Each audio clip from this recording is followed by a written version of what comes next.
Bonjour à tous et à toutes, nous voici à la 5e vidéo de ce challenge 10 jours, 10 questions. Aujourd'hui, je vous réponds à la question que voici. Est-ce possible de créer un portfolio à distance? Et je vais joindre à cette question eh bien, toute la question du portfolio en ligne qu'on appelle également le e-portfolio. Voilà pour vous. Alors, je dis juste une petite note avant d'y répondre. Je n'ai aucune expérience avec le portfolio en ligne. Même pour moi, je l'ai toujours construit sous format papier, farde, valise, etc. Donc, c'est vraiment par tout ce que j'ai comme info, de par, pas spécialement des recherches, mais par des collègues qui l'ont mis en place, que je vais vous répondre parce que voilà, j'ai de quoi vous lancer sur les pistes et envisager donc de se lancer et de créer ça. Alors, même si je n'ai pas d'expérience avec le portfolio en ligne, avec le e-portfolio, il n'y a aucune raison que je n'y réponde pas. Pour la simple et bonne raison que je peux comprendre que ce soit tout à fait d'actualité et que ce soit tout à fait une envie que l'on puisse avoir avec ses élèves. La deuxième chose aussi, c'est que le portfolio en ligne, finalement, ne change rien à sa philosophie. Donc tout ce que vous avez comme info à travers les autres vidéos et tout ce que je vous mets d'autre sur cette page, eh bien, ne change pas. D'accord, la philosophie du portfolio, qu'il soit sous format papier, farde, valise, boîte à trésors ou en ligne, comme on va en parler maintenant, eh bien, elle est la même. D'accord, c'est vraiment l'idée d'amener l'élève à vraiment mieux en apprendre sur lui-même, à en savoir plus sur son fonctionnement de personnes et d'élèves, puis ensuite vraiment sur toutes les facultés d'auto-évaluation et c'est un peu dur aujourd'hui, mais c'est également tout à fait faisable de s'auto-évaluer et de placer des traces qui prouvent un petit peu le parcours de l'élève. Et c'est tout à fait possible également d'y insérer une partie où vraiment l'élève va réfléchir à ce qu'il va mettre en place et les actions qu'il va mener, les objectifs, les engagements, etc. Donc voilà, la philosophie pour un portfolio en ligne, elle est la même. Donc quand on me demande est-ce que c'est possible et comment est-ce qu'on peut le faire à distance, eh bien c'est de vraiment avoir bien cette organisation bien claire dans sa tête en tant qu'enseignant, dans ce qu'on veut amener aux élèves, parce que du coup, dans les consignes que vous allez donner à vos élèves, il faudra être hyper clair, hyper précis sur les différentes choses, les différentes parties, les différents axes que vous voulez voir apparaître dans ce portfolio qui sera alors en ligne. Ça, c'est la première chose que je voulais vous dire. La deuxième chose que je voulais vous dire, eh bien, c'est qu'il faut donc faire attention aussi maintenant à l'accès à cet outil informatique. Vous devez être vigilant que si vous voulez que vos élèves aient un portfolio en ligne par quelconque application ou quelconque moyen informatique, il faut qu'ils aient cet accès facilement. Il ne faut pas oublier que s'il y a un problème d'accès, il risque d'avoir un problème de motivation ou de construction de l'outil. Donc ça, essayons de ne pas créer trop d'inégalités, de veiller d'abord aussi à l'accessibilité à ces outils. Troisième chose que je voulais vous dire. Alors, la troisième chose que je voulais vous dire, c'est simplement que ce qui est super intéressant avec le portfolio en ligne, c'est cette facilité aussi de stockage. Ce qu'on a parfois avec le papier, c'est que on est avec plusieurs documents, etc.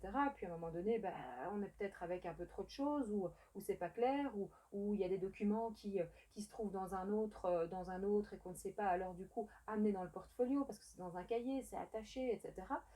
Par contre, ce qui est assez intéressant avec le portfolio en ligne, c'est qu'on peut vraiment stocker tout ce qu'on veut, on fait une photo, hop, on place. Donc c'est assez facile pour ça, il n'y a pas besoin d'imprimer, il n'y a pas besoin de découper, il n'y a pas besoin Il y a toute cette logistique-là n'existe pas, ou en tout cas elle est moins compliquée peut-être. Donc ça c'est vraiment le petit plus que j'ai envie de dire. Donc si on a un accès facile, donc on a compris la philosophie du portfolio, qu'on a un accès tout à fait ok aux outils informatiques, et puis voilà, on a tous les outils qu'il faut pour pouvoir faire des photos et du coup qu'on a compris comment est-ce qu'il faut mettre une photo dans un fichier, etc. Bon là, on est déjà tout doucement dans un bel avancement, une bonne envie, une bonne idée d'aller vers un e-portfolio. D'accord. Ce qui est aussi très intéressant, c'est que quand il est en ligne, eh bien du coup, on peut le partager assez facilement également, que ce soit à son professeur si on a envie de lui faire voir quelque chose, que ce soit, imaginons peut-être que vous travaillez dans le secondaire orientant ou dans le cas de qualification, etc., dans l'enseignement de qualification, pardon, eh bien, pour se présenter finalement à un job où il pourrait aller faire son stage d'apprentissage, eh bien, l'étudiant pourrait justement envoyer son portfolio pour montrer un petit peu qui il est, ses forces, ses difficultés, ses challenges, etc. Donc, c'est assez intéressant au niveau vraiment du partage également. Voilà un peu les 4 gros points que je voulais vous faire part par rapport au e-portfolio, donc les choses auxquelles il faut faire attention. Alors, en termes d'outils, vers quoi est-ce qu'on peut aller quand on veut mettre un portfolio en ligne euh, en place avec nos élèves? Alors, la seule application que je connais et que des collègues ont mis en place, c'était chez des grands primaires, c'est l'application CISO. Je vous en ai parlé dans une des toutes premières vidéos. Je vais vous mettre le lien ici sous la vidéo. Il y a vraiment un site qui explique vraiment très bien l'application et comment est-ce qu'elle fonctionne. L'application CISO, de ce que j'en ai vu, de ce que j'ai été visiter, c'est vraiment assez intéressant quand on a bien entendu des tablettes et des ordinateurs à l'école. C'est super intéressant parce que chaque élève, il y a la page de la classe, si j'ai bien compris.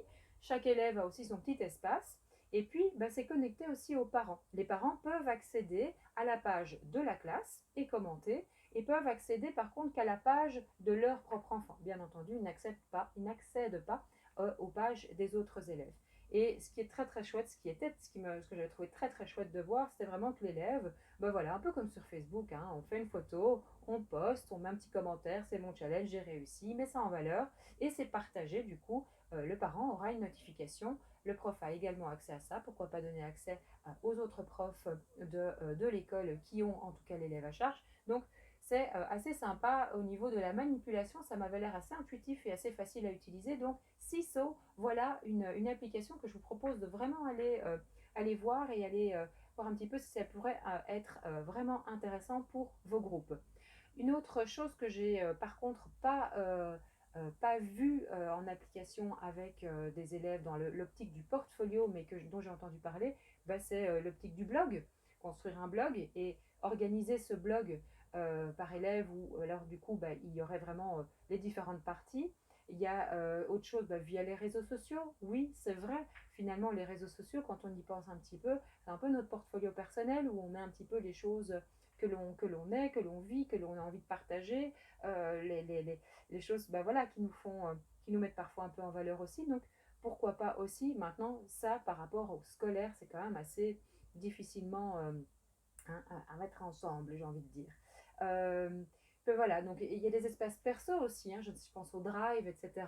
Pourquoi pas peut-être une fois leur faire construire leur espace perso, toujours bien organisé. Finalement, peu importe l'application, le système que vous allez prendre, que ce soit le blog, le site internet, l'espace perso, un réseau social ou autre, peu importe ce que vous allez choisir, ce qui est important, c'est toujours d'amener cette organisation et dont on a déjà souvent parlé par rapport au portfolio avec les différents axes que nous voulons travailler avec eux.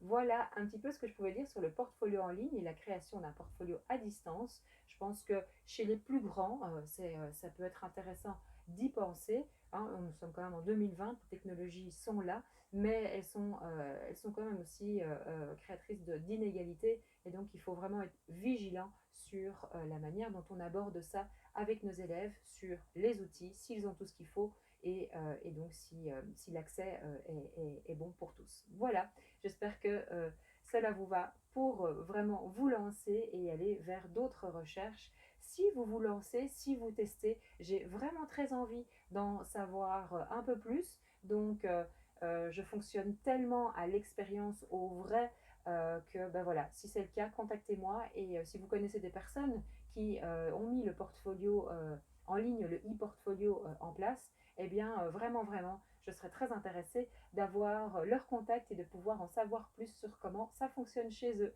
Merci à tous et rendez-vous demain. Ciao!